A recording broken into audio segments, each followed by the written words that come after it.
شہزاد اکبر پاکستان دشمن ایجنسیوں کے لیے کام کر رہے ہیں۔ اس کام میں کس کس کی معاونت اور سہولت حاصل ہے؟ اندرونی اور بیرونی دشمنوں کا نشانہ کون؟ کالم نگار ایس اے زاہد لکھتے ہیں کہ پاکستان کو کچھ عرصے سے اندرونی اور بیرونی ملکی عناصر کا سامنا ہے۔ یہ عناصر ایک طرف پاکستان اور دوسری طرف ریاستی اداروں بالخصوص پاک فوج کو کمزور اور بدنام کرنے کی منظم مہم چلا رہے ہیں۔ 29 اپریل کو ایک برطانوی آن لائن اخبار میں خبر شائع ہوئی کہ سابق پی ٹی آئی حکومت کے وزیر اعظم کے معاون خصوصی بیرسٹر شہزاد اکبر نے پاک آرمی اور ISI کے خلاف مقدمہ درج کرایا ہے، جس میں 26 نومبر 2023 کو ان پر تیزاب پھینکنے اور نومبر 2022 میں سابق وزیر اعظم پر قاتلانہ حملے اور تحقیقاتی صحافی ارشد شریف کے قتل میں ملوث ہونے کے گھناؤنے الزامات عائد کیے گئے ہیں۔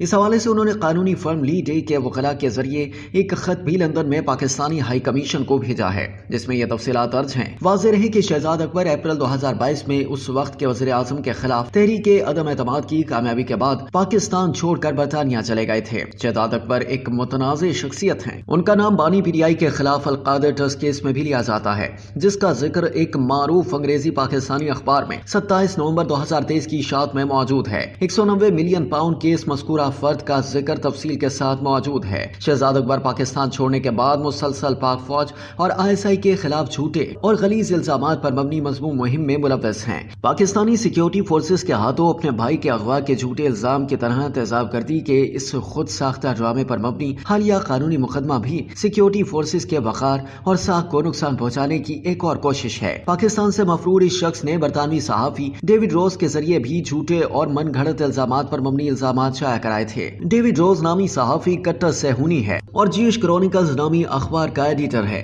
یہ شخص پاکستان آرمی کے خلاف سرگرم مہم میں ملوث ہے۔ علاوہ ازیں ڈیوڈ روز معصوم اور بے گناہ فلسطینیوں کے خلاف اسرائیلی کارروائیوں کا زبردست حامی بھی ہے۔ یاد رہے کہ یہ وہی صحافی ہے جس نے ڈیلی میل اخبار کے لیے کام کرتے ہوئے وزیر اعظم شہباز شریف پر جھوٹا الزام لگایا تھا، اور الزام ثابت نہ کر سکنے پر لندن کی عدالت نے اس پر 244 ملین روپے کا جرمانہ عائد کیا تھا۔ مذکورہ اخبار ڈیلی میل نے اس فیصلے کے بعد عوامی طور پر معافی مانگی تھی، اور یہی انجام اس آن لائن اخبار کا بھی ہوگا۔ ڈیوڈ روز کا تعلق براڈ شیٹ کے CEO جو اسرائیلی انٹیلیجنس موساد کے قریبی ساتھی قاوی موسوی سے بھی ہے۔ یہ وہی موسوی ہے جس نے ڈیوڈ روز اور شہزاد اکبر کی مدد سے امریکی کنسلٹنگ فرم اسٹروسپیڈ برگ کی خدمات لے کر پاکستان سے 28.7 ملین ڈالر لوٹے تھے۔ پاکستان میں پی ٹی آئی کی حکومت کے وقت اس فرم کے سربراہ جبران الیاس تھے۔ پی ٹی آئی حکومت کی کابینہ نے چند ہی دنوں کے اندر براڈ شیٹ کو اس رقم کی ادائیگی کی منظوری دی تھی، جو سمجھ سے بالا تر ہے۔ اس تیزی سے رقم کی ادائیگی شہزاد اکبر وغیرہ کی براڈ شیٹ کے ساتھ اندرونی گٹھ جوڑ کی طرف اشارہ کرتی ہے، جس پر مرحوم صحافی ارشد شریف نے 21 جنوری 2021 کو اپنے پروگرام میں روشنی ڈالی تھی۔ ارشد شریف نے اس پروگرام میں شہزاد اکبر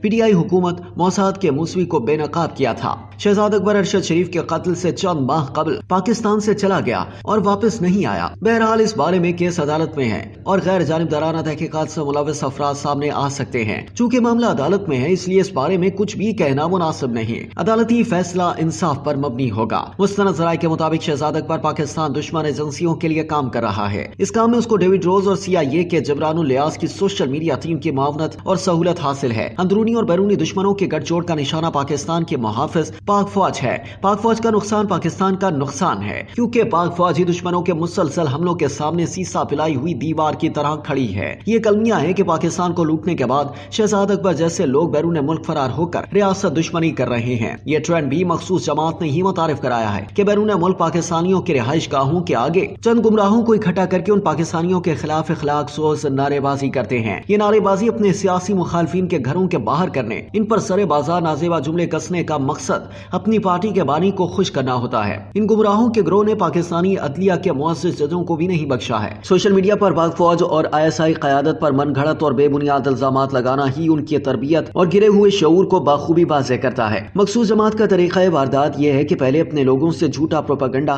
اور بیان دلواتی ہے، اور اس کے بعد اس کو بیان دینے والے کی ذاتی رائے کہہ کر معاملہ ختم کر دیتی ہے، لیکن بیان دینے والے کے خلاف کوئی انضباطی کارروائی نہیں کی جاتی، جو منافقانہ چالیں ہیں۔ پاکستان اور پاک فوج کے خلاف کوئی کوشش کامیاب نہیں ہو سکتی، نہ یہاں کسی کی مرضی چل سکتی ہے۔ پاکستان اور پاک فوج کو کمزور کرنے کی کوششیں کرنے والوں اور من مرضی چاہنے والوں کو اب تو سمجھ آنی چاہیے کہ یہ خالہ جی کا گھر نہیں ہے۔